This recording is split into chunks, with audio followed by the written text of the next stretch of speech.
Hello, my name is Mary Carmichael from homeschoolfliphouse.com, and I'm so pleased to be here with you today to talk about homeschool interior design.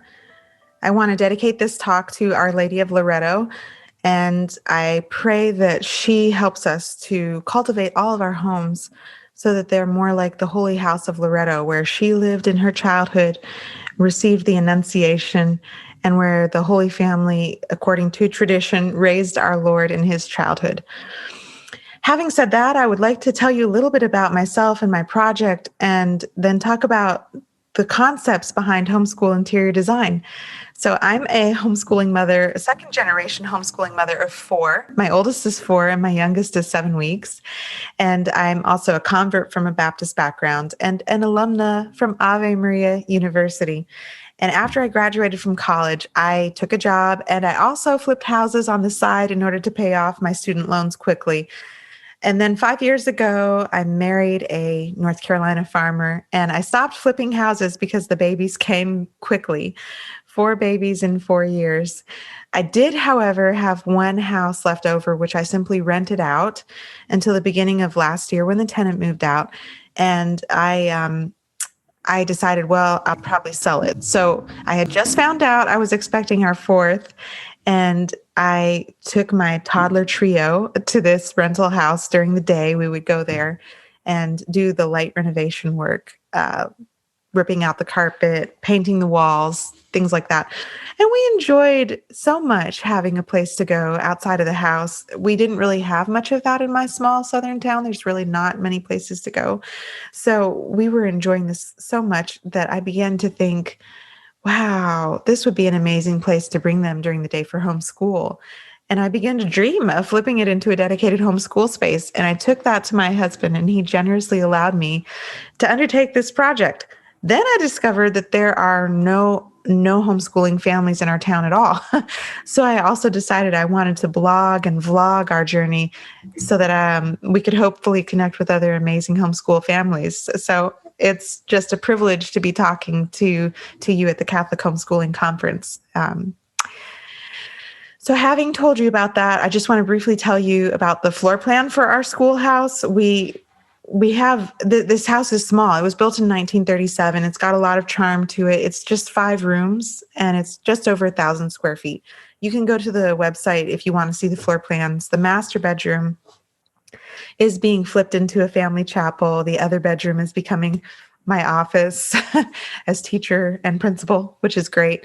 The living room is being flipped into essentially a humanities space, anything to do with the reading and writing. And I'm also designing it in large part, thinking about creating a read aloud space.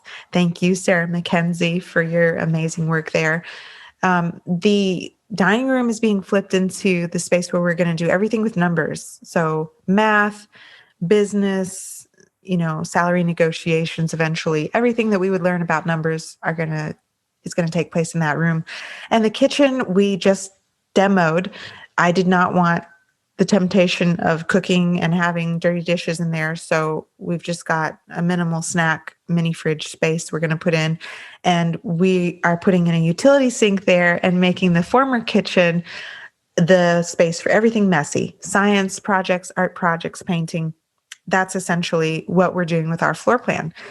But as I began working with this blank slate, I thought, well, what would an optimal homeschool space look like? What are the best principles for designing for a learning space? And as I researched that, I realized there's a lot of data on that for the institutional level. And of course, we have a plethora of information for creating beautiful, relaxing spaces for the home. But there wasn't really anything in the middle for homeschool interior design where I could take principles and apply them to my unique home with our unique family and the unique temperaments of my children. So I'm working slowly but surely on creating homeschoolfliphouse.com as a resource for homeschool interior design. For homeschooling families. And I hope you'll check it out and that it can help you. So I want to now switch to talking about sort of the broad elements for homeschool interior design that you can incorporate in your space, and also the insights that we can have from studying the 4 temperaments. I think that we really need to start with light. As I began researching, I studied some fascinating things, the research data on the effects of light on learning, and it's profound. One study showed that optimal lighting, like close to daylight lighting, during a test could impact students as much as 22 percentage points on the outcome of their test. You wouldn't want to have that all day because then their performance started to decline. It was too exhausting. Then I saw that in the residential side of things, designers were saying, oh, in interior design, lighting is everything. And then I thought, well, even God started with let there be light, right? Um, so you can go to my website and you can watch, if you'd like, a video interview I did with Randy Fielding of Fielding International. I reached out to him because he's one of the top experts in the design of school spaces. He's designed schools in over 50 countries. And I asked him every question I could find on light related to homeschool environments. How do you light a dark basement with no windows, so no natural light? How do you assess the light in your own unique home? And you can go view that video if you want for the particular answers to the questions. He was so helpful. And the key thing there is, I think you need a variety of lighting. So for high focus tasks, you want to have daylight light bulbs. But for more relaxed tasks, you want to have softer, warm light. And you can download a free light meter app on your phone and go around your house with your kids to learn about how well each room is lit, and then incorporate variety from there. But start with light. The next thing that I want to say is there's really sort of a fad right now of minimalism. And decluttering is important, but as homeschooling mothers, I think that we need to think about it not so much as decluttering or minimalism for itself, but really that we are editing the attention of our children and our families. So we want to look at, what do we want our children to be focusing on in the home? When we look at the sight lines in our home, for example, these visual elements are in our home prompt certain thought content, or they can. What are the thoughts that we want to be prompting in our children? Um, it's very important to consider that, as you'll see a little bit later in the talk, from the perspective of each of the child's temperaments. But nevertheless, I really would encourage a thorough decluttering, like taking time to do that well, from the perspective of, what thoughts do I want to cultivate in the home? What attention, what things do we want to give our attention to? And the things that we don't want to have attention are extraneous and in the way. They are holding the time and attention that we would give to the things that matter, and to the connections that matter. If we are having to clean up all the time, we're not connecting with our kids, and things become more stressful, and time is more hard to come by. So there's light, there's the importance of decluttering. Then the other thing that we can consider is how things are arranged in the home is really important for cultivating habits. So if you have a bad habit that you're trying to break, you can change the environment to sort of help disrupt the habit. But if you have habits of virtue or of specific kinds of work in your homeschool that you're trying to acquire, you can arrange the space to facilitate that habit. James Clear wrote a book called Atomic Habits. It's really popular right now. I'm sure many of you have heard of it. But he said in that book that environment is the invisible hand that shapes human behavior. And he talked in there about the role of willpower. And he said that, we think of the most successful people as the people who have the strongest willpower. And that's actually not true. It's the people that is important. The studies show that is important. But what is even more important is the people who were most successful were exposed to the fewest temptations. Basically, what that means is that their environments facilitated their goals. They made the good things they were trying to do easy to do. This is like the runner that lays out their running clothes for the next morning before they go to sleep. So in our homeschools, we should be thinking the same thing. If we're working on a particular habit or dedication to a specific subject. How can we arrange things in the home to cultivate our attention in that area or to cultivate a specific habit? I think that's really important because as homeschoolers, we're raising saints. That's really the core of the why for homeschooling, is because our children are receiving this amazing grace to become a saint. We are too. But we're also, as parents, receiving the amazing grace to help those children on that journey to personal sanctity. So we know that raising saints requires that grace, and the children, of course, they retain free will. But we also know that grace builds on nature, and there's a lot that we can do in cultivating nature to be maximally cooperative with that grace that we're receiving and with the grace that our children are receiving. So when you're arranging the things in your home school, the furniture and the images in the sight lines, the photos that you're displaying that cultivate specific memories, we ought to keep that in mind. Is this cooperating with the grace for personal sanctity?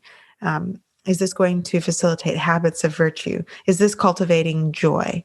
Um, I think that's very important. I think that we should think of furniture in our spaces as facilitating connections.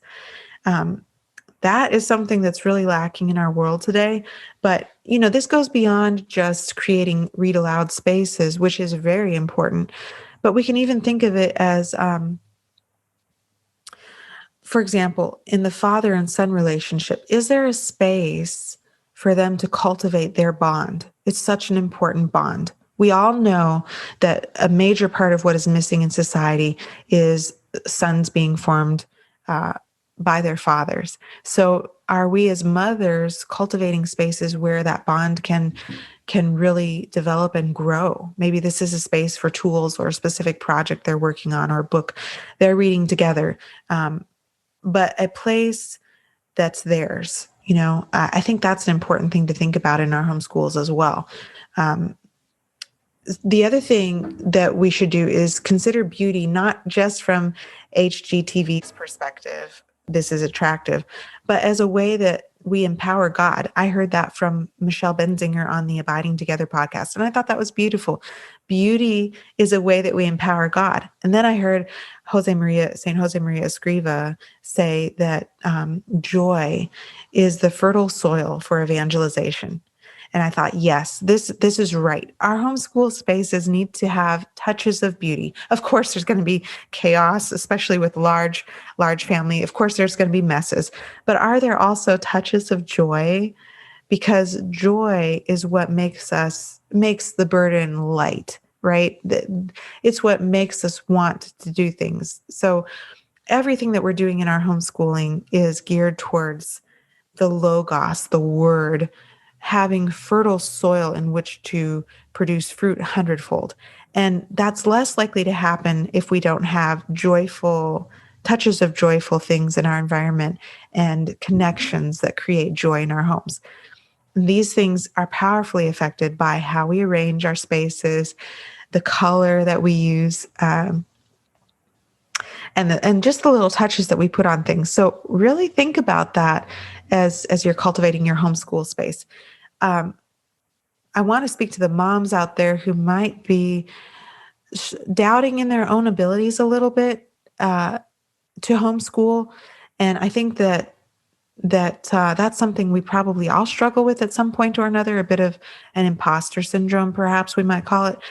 And I want to encourage you to do something really practical, which is just like if you had a corporate office and you hung your diplomas behind you, I want you to get out your degree and get out every certificate of achievement and the things that remind you that you are capable, and create a wall where you hang those things just like you would in a corporate office.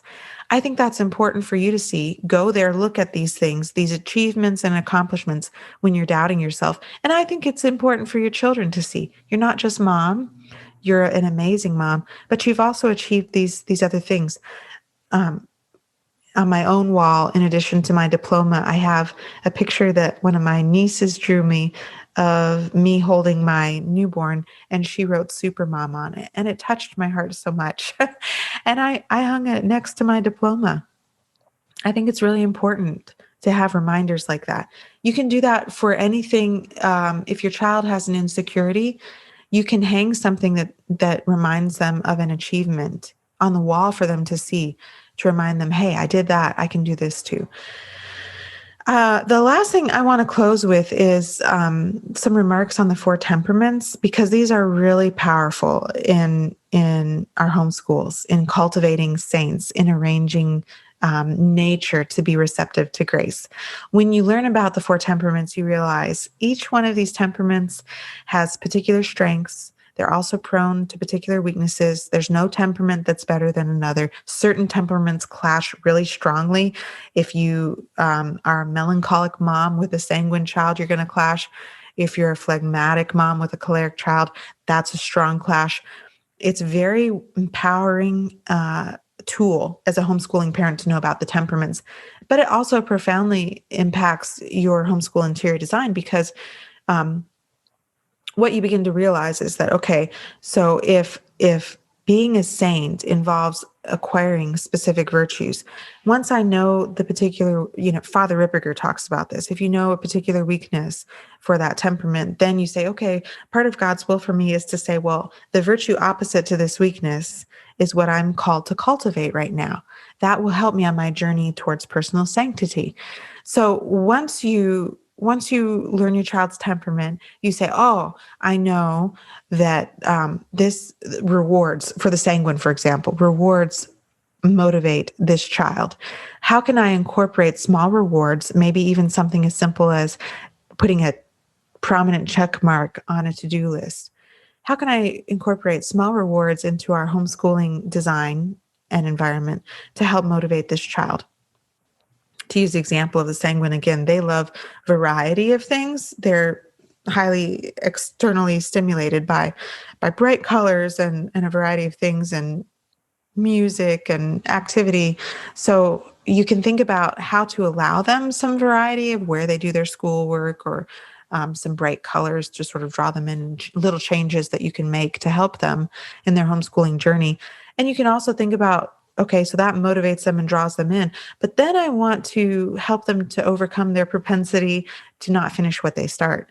So how can I simplify the environment at the same time to help them focus on one task at a time and completing what they start, and eventually learning to complete each thing with excellence? That's just one example. As you learn about the temperaments, you're going to see how each temperament is motivated by unique things, and you can incorporate those things into the environment and work with that temperament to draw them into learning, but then also strengthen them in virtues that they might not be naturally strong in, so that they're supported in their journey to become a saint. So that's the core of what my project is with homeschool interior design. I hope that it was helpful to you. I hope that you can think about your own environment as a curriculum, as a place where you are raising saints for the church militant, at a time in the history of the church where saints are so needed. Your work as a mom is so important. Uh, each of you are irreplaceable in the lives of your children. You're an inspiration to me. I hope that you'll be able to visit my website, homeschoolfliphouse.com. Let me know what questions you might have about homeschool interior design, how to handle certain colors, or design a specific environment, or handle challenges of limited space or organization. I'd love to hear from you. I'd love to help you. And I hope that you have an amazing homeschool journey for the rest of this year and beyond. God bless you, and please pray for me. Thank you.